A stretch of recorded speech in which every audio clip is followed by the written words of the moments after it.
Capítulo 226, Torneio dos Melhores, 16. Os Assombros do Passado. Autor, Rafael Batista. Revisão, JFP. Ele finalmente se mostrou. Enquanto a plateia continuava extasiada, o tenente Jones, que estava em um dos assentos dos oficiais, comentou com o tenente Verger. Imediatamente, o tenente Verger, que não parecia acreditar no que tinha visto, respondeu: Jones, eu não acredito que você tinha um jovem como aquele entre os seus comandados. O tenente Jones, por sua vez, respondeu: o pelotão dos renegados foi criado por causa dele. Proteger o Cruz era a minha maior missão. Por causa dele, eu recrutei os maiores encrenqueiros e os mais loucos lutadores de Turop, e os deixei agir como um grupo explosivo, pois somente assim eu conseguiria garantir que as ações do pelotão e principalmente do Cruz, fossem mantidas sob sigilo. Do outro lado, o tenente Verger finalmente entendeu o porquê das ações daquele pelotão serem mantidas sob sigilo, mas resolveu perguntar: você fez um ótimo trabalho, mas você não acha que estava apenas restringindo o crescimento dele? Um jovem com um poder raro como aquele. Se toda a Turop soubesse disso, ele receberia o apoio de todos para que pudesse alcançar o topo do mundo marcial. Lentamente, o tenente Jones sacudiu a cabeça e respondeu num tom de discordância: Verger, eu tomei a única decisão correta que existia. Você sabe de onde aquele poder veio? Você faz ideia de onde o Cruz veio? Instantaneamente, o tenente Verger sacudiu a cabeça e comentou num tom descrente: Jones, não vai me dizer que você acredita naquelas histórias.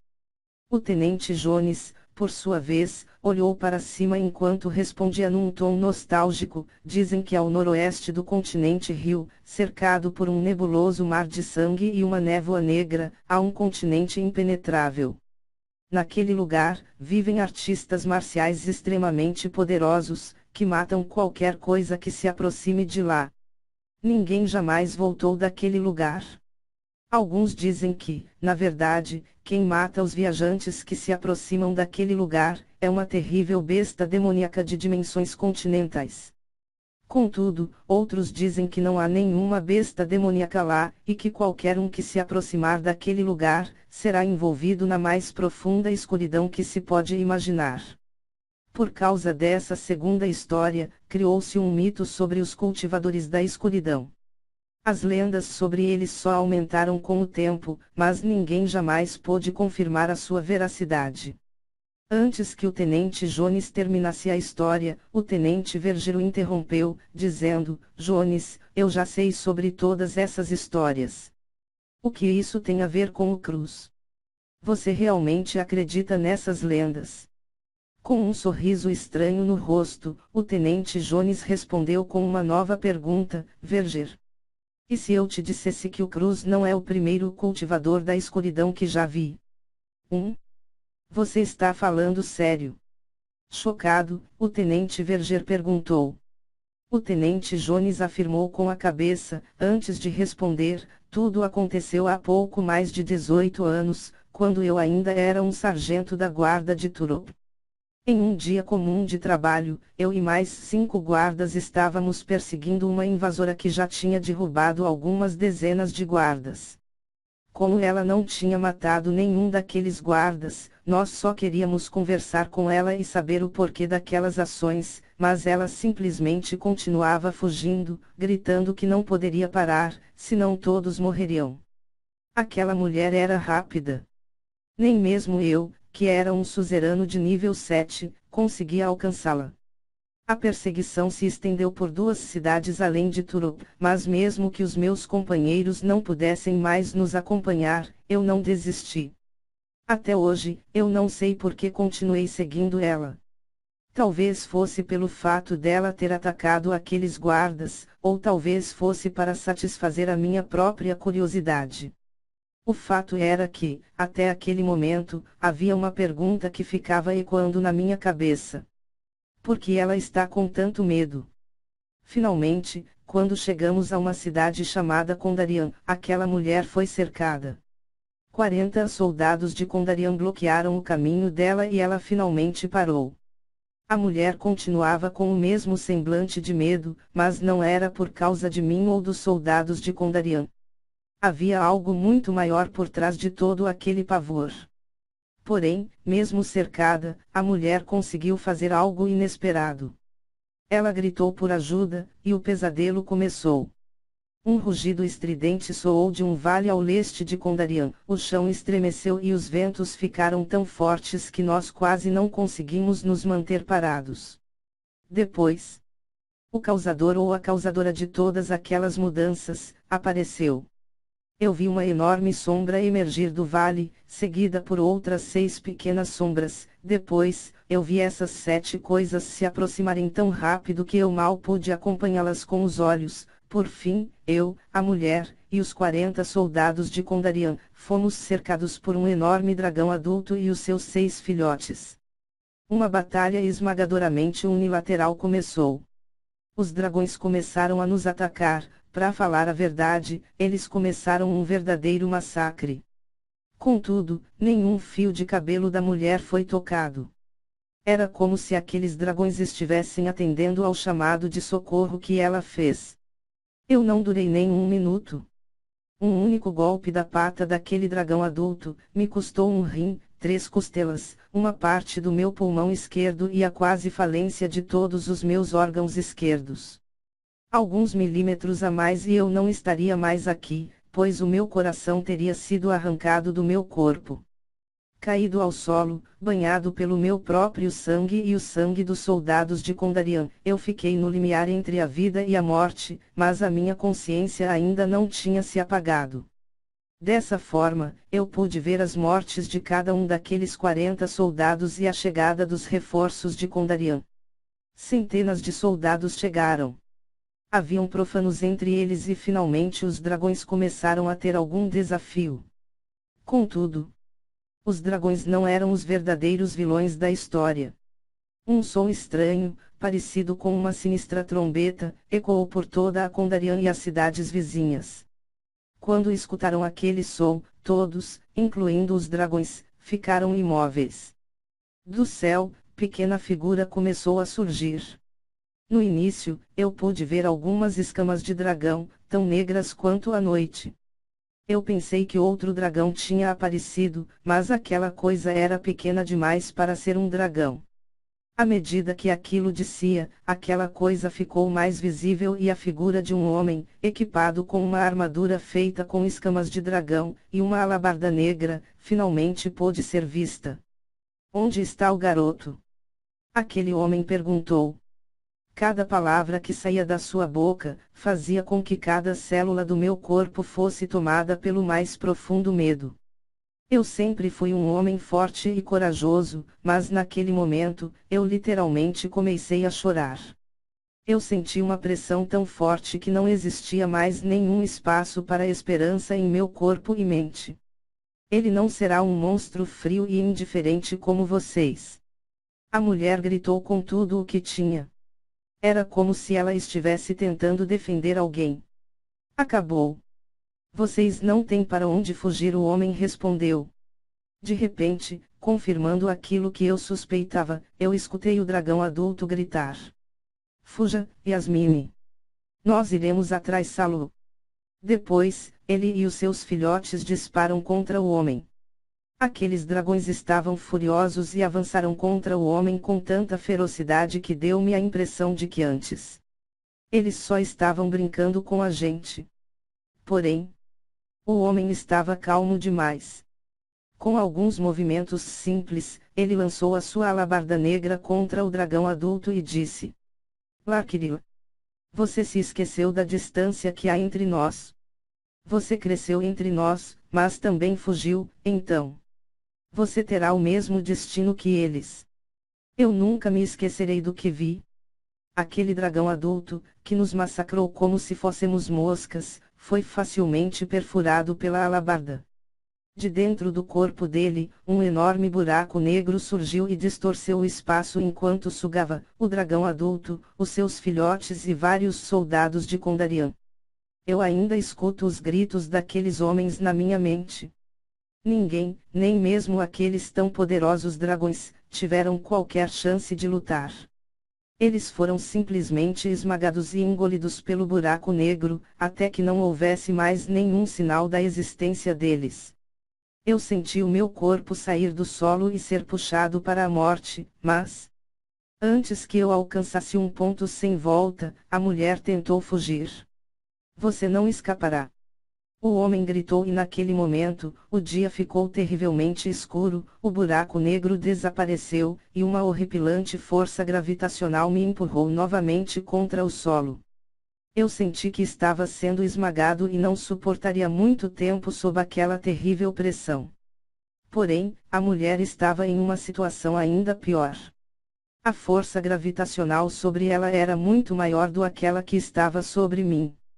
O corpo dela começou a ser empurrado contra o solo com tanta força que começou a criar uma profunda cratera. Foi nesse instante que o homem se aproximou da mulher e falou: "Se você não me contar onde o garoto está, eu destruirei este país inteiro." Depois daquelas palavras, tudo o que consegui ver foi um espaço completamente distorcido e o chão sob Kondarian sendo sugado para baixo. A mulher gritou, pedindo para que ele parasse, mas aquele homem era frio demais. Depois que toda a Kondarian desapareceu da face da terra e a mulher viu tudo aquilo acontecer, o homem simplesmente tocou no corpo dela e ela explodiu em bilhões de pedaços. Contudo, mesmo após a morte da mulher, o homem pretendia manter a sua promessa. Ele olhou na direção de Turop e as cidades vizinhas e esticou a sua mão. Eu sabia o que estava para acontecer. Assim como Kondarian, Turop seria aniquilada. Os pouquíssimos soldados de Kondarian que restaram, tentaram um último esforço e atacaram o homem, mas eles tiveram o mesmo destino da mulher. Eu fiquei sozinho, cercado de corpos e uma densa névoa de sangue. Naquele momento, a pressão gravitacional já tinha acabado, mas eu não fiquei aliviado, pois Turop estava prestes a ser destruída e eu sabia que cedo ou tarde aquele homem me mataria, também. Eu tentei gritar e pedir para que aquele pesadelo parasse, mas nenhum som saía da minha boca. Só me restava ficar parado, esperando pela destruição de Turop e pela minha própria morte. Depois de pulverizar os soldados que o atacaram, o homem novamente apontou a sua mão para Turop, e parecia que nada iria pará-lo. De repente, enquanto aquela aterrorizante energia negra saía da mão do homem, eu escutei alguns passos. E nós dois fomos cercados por uma barreira de água tão alta que era impossível ver até onde ela ia. Criança, eu quero conversar com você, mas primeiro, me responda. O que está acontecendo aqui? Por que você está agindo com tanta frieza e brutalidade? Um único homem, vestido de azul, com um semblante incrivelmente despreocupado, caminhou até aquele demônio e o chamou de criança. O homem ficou um pouco surpreso, mas ele imediatamente apontou a sua mão esquerda para o homem de azul e falou: "Suma daqui.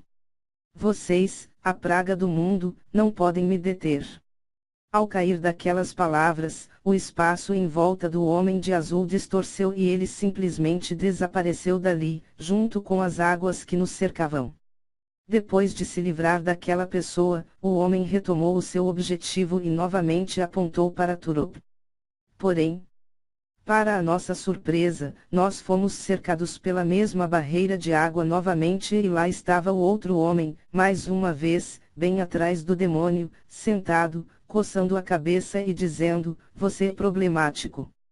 Irritado por ver aquele homem novamente, o demônio mudou de estratégia e lançou uma pressão gravitacional tão forte que um grande abismo redondo foi criado sob o homem de azul. Aquele buraco parecia não ter fim, mas o mais incrível de tudo era que aquele homem de azul estava sentado, flutuando como se não houvesse nenhuma pressão sobre ele. Foi nesse instante que eu pude ver que o demônio reconheceu um alto grau de perigo e pude escutar a última fala do homem de azul. "Eu não sei qual é o seu problema, mas se quiser, eu posso citar os nomes de algumas pessoas bem fortes que podem detê-lo.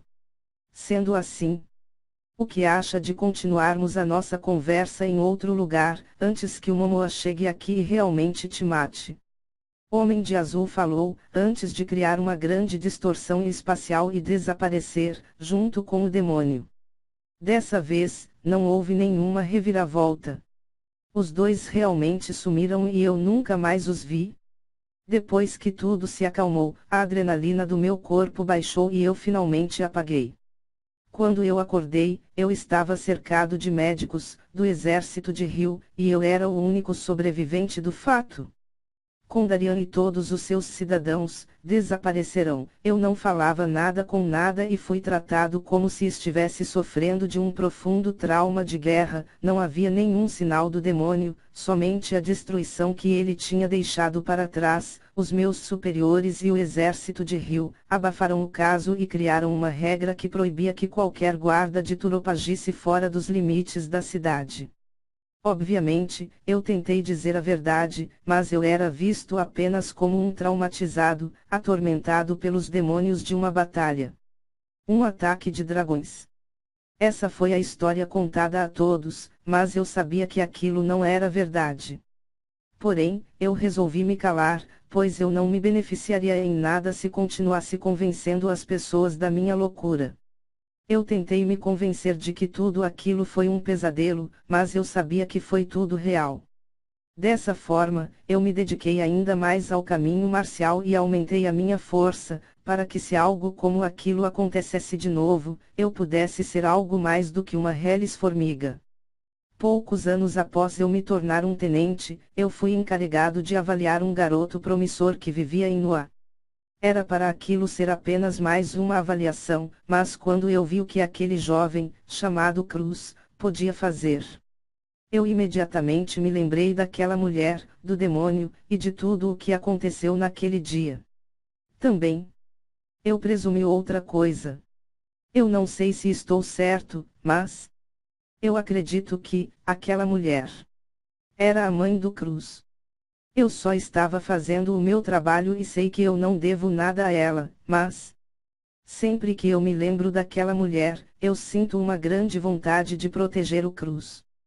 Para que esse objetivo fosse cumprido, eu resolvi escondê-lo, pois até que ele crescesse e fosse capaz de fazer as suas próprias escolhas, esse era o caminho mais seguro a ser seguido. Verger. Há muito tempo eu não conto essa história, mas agora que o Cruz se revelou, eu não tenho motivos para mantê-la sob sigilo. Contudo, depois de tudo o que você viu e ouviu, cabe a você acreditar ou não em mim. O tenente Jones encerrou enquanto cruzava os braços e olhava para o Cruz. Nesse mesmo instante, em algum lugar da cidade divina, Yanxiu estava sentado no chão, com uma expressão nostálgica, admirando as estrelas.